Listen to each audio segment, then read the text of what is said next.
Hello, नमस्कार। आप सभी का स्वागत है मेरे इस चैनल पे। दोस्तों, मेरा नाम तुषार गोयल है। मैं एक यूजीसी मेंटोर हूँ और मैं अभी पीएचडी कर रहा हूँ। इस चैनल पे मैं यूजीसी नेट और पीएचडी से रिलेटेड वीडियोस डालता हूँ। आज हम इस वीडियो में बात करेंगे किस तरह से हम यूजीसी नेट पेपर 1 में 80 से ज़्यादा मार्क्स स्कोर कर सकते हैं। आप अपने स्क्रीन पे मेरी मार्कशीट देख सकते हैं।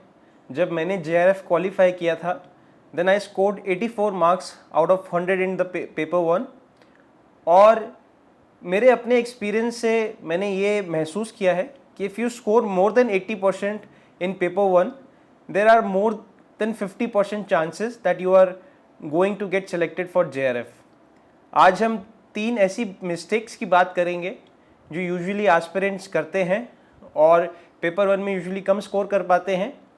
ज़्यादातर जो यूजीसी नेट के पेपर 2 के जितने भी सब्जेक्ट्स हैं उनकी cut off somewhere between 60 to 70 रहती है फॉर जनरल कैटेगरी, और कुछ सब्जेक्ट्स की 70 से ऊपर जाती है। दोस्तों, बहुत सारे लोगों का ये भी डाउट होता है कि कितने महीने की प्रिपरेशन सफिशेंट होती है। 4 से 6 महीने की रिग्रेस प्रिपरेशन 6 से 8 घंटे रोज़ पढ़ने से आप जेआरएफ बहुत इजीली क्वालिफाई कर सकते हैं।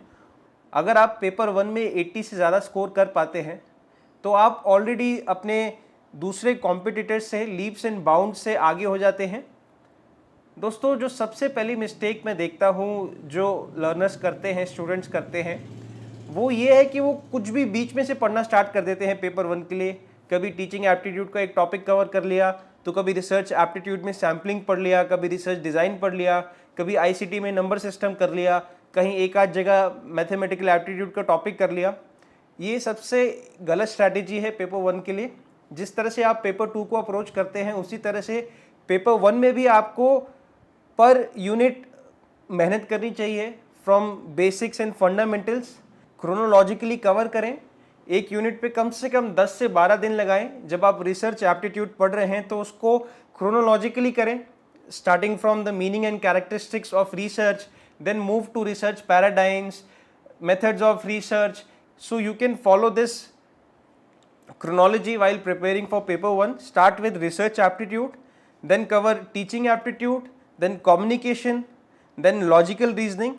ये चारों यूनिट पे अच्छे से कमांड करने के बाद आप मैथमेटिकल एप्टीट्यूड और डीआई को बराबर टाइम दीजिए, हर रोज़ उसकी प्रैक्टिस कीजिए।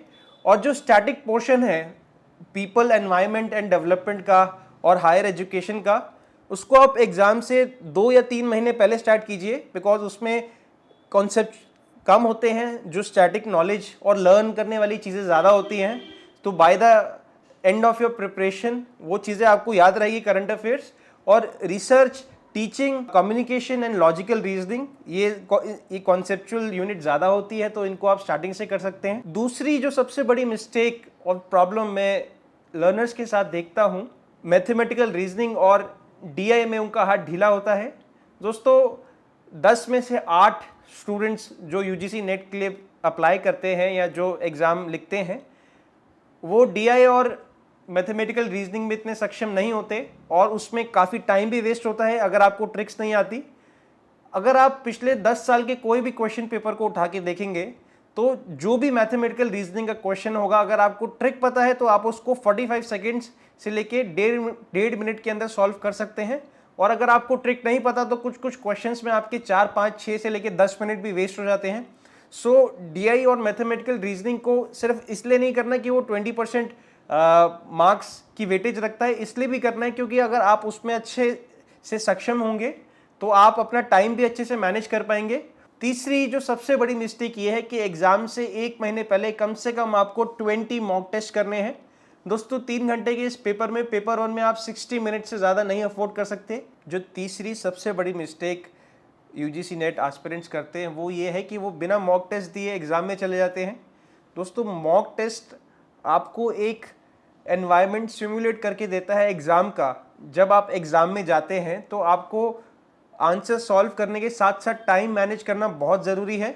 और पेपर 1 एक ऐसा पेपर होता है जिसमें लोग बह जाते हैं, टाइम की कदर नहीं करते, क्योंकि स्टार्टिंग में आप वो सॉल्व करते हो, 60 मिनट से अगर आपने क्रॉस किया तो आप पेपर 2 में बहुत ज़्यादा नुकसान करेंगे अपना। सो आपको एग्ज़ाम से 1 महीने पहले रोज़ एक मॉक टेस्ट सॉल्व करना है। आप रोज़ पुराने साल के क्वेश्चन पेपर्स जो इजीली अवेलेबल होते हैं इंटरनेट पे उनको भी सॉल्व कर सकते हैं। इससे आप एक एनवायरनमेंट को फील कर पाएंगे और अपने टाइम मैनेजमेंट में आपको हेल्प मिलेगी। दोस्तों, पेपर 1 से रिलेटेड मैंने अपने चैनल पे भी काफ़ी और वीडियोस बनाई हुई है रिसर्च एप्टीट्यूड से रिलेटेड, आप चाहें तो उनको भी देख सकते हैं और आप मेरे इस चैनल को सब्सक्राइब कर सकते हैं। मैं इस चैनल पे पीएचडी से रिलेटेड नोटिफिकेशंस और टिप्स एंड ट्रिक्स डालता रहता हूँ। Thank you.